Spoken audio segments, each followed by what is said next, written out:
Students, welcome to online classes. ये हमारे chapter nationalism in India का 4th वीडियो है।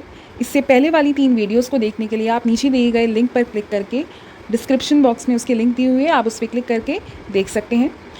और इससे पहले वाली वीडियो में हमने सिविल डिसोबीडियंस मूवमेंट के बारे में जाना था, गांधी इरविन पैक्ट के बारे में जाना था। साथ ही साथ हमने ये देखा कि किस तरीके से कौन कौन से पार्टिसिपेंट्स ने जो है इस मूवमेंट में हिस्सा लिया और उन्होंने इस मूवमेंट को किस तरीके से देखा। तो उसी को आगे बढ़ाते हुए आज हम इंडस्ट्रियल वर्किंग क्लास की बात करने वाले हैं, जो कि इस मूवमेंट के हिस्से में थे। ठीक है, तो इसमें इन लोगों ने पार्टिसिपेट नहीं किया था बढ़ चढ़ कर। सिर्फ जो नागपुर रीजन के लोग थे उन्होंने ही जो है इसमें पार्टिसिपेट किया। बाकी किसी ने भी जो है पार्टिसिपेट करने से मना कर दिया। जो पार्टिसिपेट कर रहे थे उन्होंने जो है गांधी जी के हर प्रोग्राम में हिस्सा लिया। जैसे फॉरेन गुड्स को जो है बॉयकॉट किया उन लोगों ने। और उनका ये मूवमेंट जो था वो किसके अगेंस्ट में था? लो वेजेस और पुअर वर्किंग कंडीशंस के लिए, क्योंकि वर्किंग क्लास है तो वर्कर्स क्या चाहेंगे कि उन्हें वेजेस ज़्यादा मिले और उनका जो वर्किंग कंडीशन है वो इम्प्रूव हो। लेकिन कांग्रेस ने जो है उनके डिमांड्स को जो है इंक्लूड नहीं किया। क्यों? क्योंकि उन्हें लग रहा था कि अगर हम इनकी बात मानेंगे तो हमें जो है जो बिज़नेस क्लास के लोग हैं, जो इंडस्ट्रियलिस्ट हैं, वो फिर इस मूवमेंट का हिस्सा नहीं होंगे, हमें पैसे नहीं मिल पाएंगे मूवमेंट को आगे बढ़ाने के लिए। तो इसलिए उन लोगों ने जो है इसको स्वीकार नहीं किया, उनकी डिमांड्स को फुलफ़िल करने के लिए वो राज़ी नहीं हुए। देन इसके बाद वुमेंस की पार्टिसिपेशन के बारे में अगर हम जानें तो दांडी मार्च के वक्त जो है वुमेंस ने थाउजेंड्स ऑफ वुमेंस ने जो है इसमें पार्टिसिपेट किया। उनकी बातें सुनी गांधी जी की, जो वो दांडी मार्च स्टार्ट करने से पहले लोगों को जिस तरीके से प्रेरित कर रहे थे। तो जो होम टाउन से उनके होम टाउन से जो है साबरमती से वो अपने सारे पार्टिसिपेंट्स को जो इकट्ठा कर रहे थे, तो उनमें वुमेंस भी शामिल थी जो उनका साथ दे रही थी और वो हर प्रोटेस्ट मार्च में बढ़ चढ़ कर हिस्सा ले रही थी। साथ ही साथ मैन्युफैक्चरिंग सॉल्ट, मतलब जो उस वक्त मैन्युफैक्चर किया था दांडी मार्च में गांधी जी ने सॉल्ट को, उसमें वुमेंस ने भी जो है मैन्युफैक्चर करवाया था, उसमें हेल्प की थी गांधी जी की। और साथ ही साथ यहाँ वो जेल भी गई। ऐसा नहीं कि सिर्फ प्रोटेस्ट कर रही थी, बल्कि जेल जब जाना पड़ा तो उन्हें वो जेल भी गई। ठीक है, और वो इस जो ये कर रही थी, जो ये मूवमेंट में हिस्सा ले रही थी, तो उन्हें ये लग रहा था कि हम अपने नेशन के लिए कुछ कर रहे हैं, ये हमारी ड्यूटी है जो हमें करनी चाहिए। तो उन लोगों ने बढ़ चढ़ कर इसमें पार्टिसिपेट किया। लेकिन अब लिमिटेशंस क्या थी वो भी हम जान लेते हैं कि सिविल डिसोबीडियंस मूवमेंट के क्या लिमिटेशंस थे। देखो, सिविल डिसोबीडियंस मूवमेंट जो था वो हर सोशल ग्रुप के लिए जो है अलग था। ठीक है, सबके लिए जो ये स्वराज कॉन्सेप्ट था वो अलग था। और कांग्रेस ने जो है दलित्स को और डिप्रेस्ड क्लास, जो लोअर क्लासेस थी, ठीक है, उनको जो है इग्नोर कर दिया। ठीक है, उनको इंक्लूड करना नहीं चाह रहे थे वो लोग। क्यों? क्योंकि उन्हें ऐसा लग रहा था कि अगर हम इन्हें इंक्लूड करेंगे तो हाई क्लास जो हिंदू हैं, कंजर्वेटिव हिंदू हैं, वो जो है इस मूवमेंट का हिस्सा फिर नहीं बनेंगे। क्यों? क्योंकि उस वक्त जो है अनटचेबल जो था इंडिया में वो बहुत ज़्यादा था। ठीक है, तो ये सारी चीज़ें बहुत ज़्यादा थी, तो उन्हें ये लगा कि हिंदू जो है हमसे नाराज़ हो जाएंगे फिर। तो कांग्रेस ने मिड 1920 में जो है ज्वाइन किया हिंदू महासभा। तो उससे क्या हुआ, एक तो दलित्स को इग्नोर कर ही दिया था, साथ ही साथ अब मुस्लिम्स को क्या लगने लगा कि ये सिर्फ हिंदुओं के लिए ही हिंदू पार्टी बन गई है, हमारे लिए कुछ काम नहीं कर रही है। और ब्रिटिशर्स ने भी जो है मुस्लिम्स को जो है हिंदुओं से अलग करना स्टार्ट कर दिया। ठीक है, उनके खिलाफ़ वो भड़काने लगे उन्हें और धीरे धीरे उनको अलग करने की कोशिश करने लगे। और ऐसा हुआ भी, वो इस काम में सक्सेसफुल भी रहे। तो जो मोहम्मद अली जिन्ना थे, उन्होंने डिमांड किया कि हमें जो है मुस्लिम्स को जो है अलग से सेपरेट इलेक्टोरेट दिया जाए। ठीक है, और हिंदू डोमिनेटिंग मेजॉरिटी जो है, मतलब वो लोग जो है हमारे पे जो है, जो हम माइनॉरिटी में हैं, तो हमारी आइडेंटिटी जो है वो ख़त्म ना हो जाए। ठीक है, हमारा कल्चर ना ख़त्म हो जाए, इसीलिए जो है हमें अलग से सेपरेट इलेक्टोरेट प्रोवाइड किया जाए। ये डिमांड जो है ब्रिटिशर्स तो बहुत जल्दी मान गए इसको। ठीक है, तो उसी वजह से जो है धीरे धीरे हिंदू मुस्लिम में और भी ज़्यादा जो है हम कह सकते हैं डिफरेंस आ गया। ठीक है, और इसमें सबसे जो मेन हम कह सकते हैं रोल था वो ब्रिटिशर्स का था। मुस्लिम लीग जो है वो इस्टेब्लिश किया गया। सेपरेट इलेक्टोरेट का मतलब ये है यहाँ पर कि उन लोगों को जो है एक मतलब वो चाहते थे कि अलग कम्युनिटी के बेस्ड पे, मतलब हम अपने नेता को खुद चुनेंगे, हम अपने रिप्रेजेंटेटिव को खुद चुनेंगे, ठीक है, हम किसी हिंदू को जो है अपना रिप्रेजेंटेटिव नहीं बनाना चाहते हैं। तो सेपरेट इलेक्टोरेट का मतलब यही था कि मुस्लिम्स जो हैं सिर्फ अपने रिप्रेजेंटेटिव को ही वोट देंगी, ठीक है। देन मुस्लिम लीग को इस्टेब्लिश किया गया 1920 में, और इसने जो है यूनाइटेड स्ट्रगल को जो है बिल्कुल हिला के रख दिया। मतलब जिस तरीके से मूवमेंट चल रहा था पूरे देश में, सब हिंदू मुस्लिम सब मिलकर इसमें पार्टिसिपेट कर रहे थे, तो इसके बाद जो है धीरे धीरे ये लोग जो है अलग होना स्टार्ट हो गए। देन जो इंडस्ट्रियल वर्किंग क्लास थे, उन लोगों ने भी जो है लार्ज नंबर में जो है पार्टिसिपेट नहीं किया, एक्सेप्ट नागपुर रीजन में जो है वो लोग इस मूवमेंट में हिस्सा ले थे। हम सिविल डिसओबीडियंस के लिमिटेशंस की बात करें तो ये सारे उनके लिमिटेशंस थी कि लोगों ने क्यों जो है ये मूवमेंट जो है सक्सेसफुल नहीं रहा, क्या रीजंस थे इसके, ये सारे हमने अभी रीड किए। इसके बाद अगर हम देखें तो अब हम बात करेंगे पूना पैक्ट की। पूना पैक्ट क्या था, ये भी बहुत इंपॉर्टेंट है इस चैप्टर में।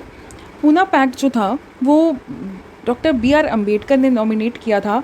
क्या किया था, वो नॉमिनेट हुए थे एज अ लीडर जो ऑप्रेस्ड क्लास के, मतलब जो ब्रिटिशर्स थे उस वक्त, उन्होंने अपनी टेबल कॉन्फ्रेंस में जो है ये डिसाइड किया कि डॉक्टर बी.आर. अम्बेडकर को जो है ऑप्रेस्ड, मतलब जो शेड्यूल कास्ट, शेड्यूल ट्राइब्स, जो भी लोअर क्लास से बिलोंग करते हैं, उनके लीडर के फॉर्म में उनको नॉमिनेट किया। ये भी एक उनका बहुत बड़ा हम कह सकते हैं रोल था यहाँ पर, हिंदुओं को अलग करना। पहले हिंदू मुस्लिम्स को अलग किया, फिर हिंदू को भी पार्टिसिपेट कर दिया उन लोगों ने, ठीक है। अब बी.आर. अम्बेडकर को जो है गांधी जी के खिलाफ खड़ा कर दिया, और बी.आर. अम्बेडकर जो है वो क्लैश करने लगे, मतलब गांधी जी के खिलाफ उन्होंने आवाज़ उठा दी, डिमांड करने लगे सेपरेट इलेक्टोरेट की। एक तो मुस्लिम भी डिमांड कर रहे थे सेपरेट इलेक्टोरेट की मुस्लिम्स के लिए, और यहाँ पर बी.आर. अम्बेडकर भी जो है वो दलित्स के लिए सेपरेट इलेक्टोरेट्स की बात करने लगे।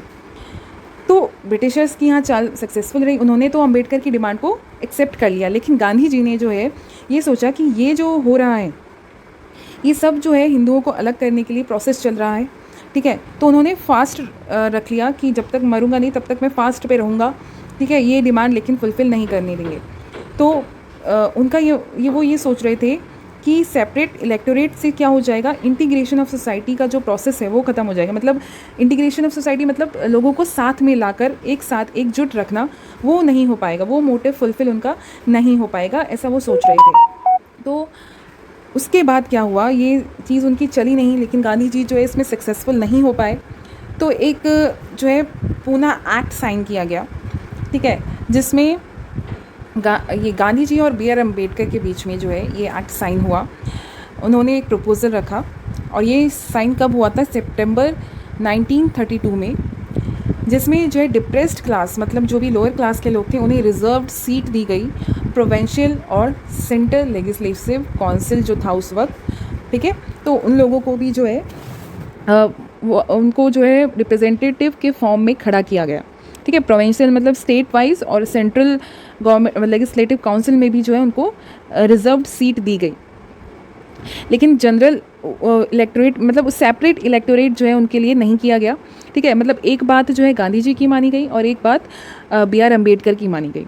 जनरल इलेक्टोरेट मतलब उनका कोई अलग से रिप्रेजेंटेटिव नहीं खड़ा होगा, अलग से वो वोट नहीं देंगे, बल्कि सब लोग मिलकर साथ में जो भी रिप्रेजेंटेटिव खड़ा होगा उसी को वो लोग वोट देंगे, ठीक है।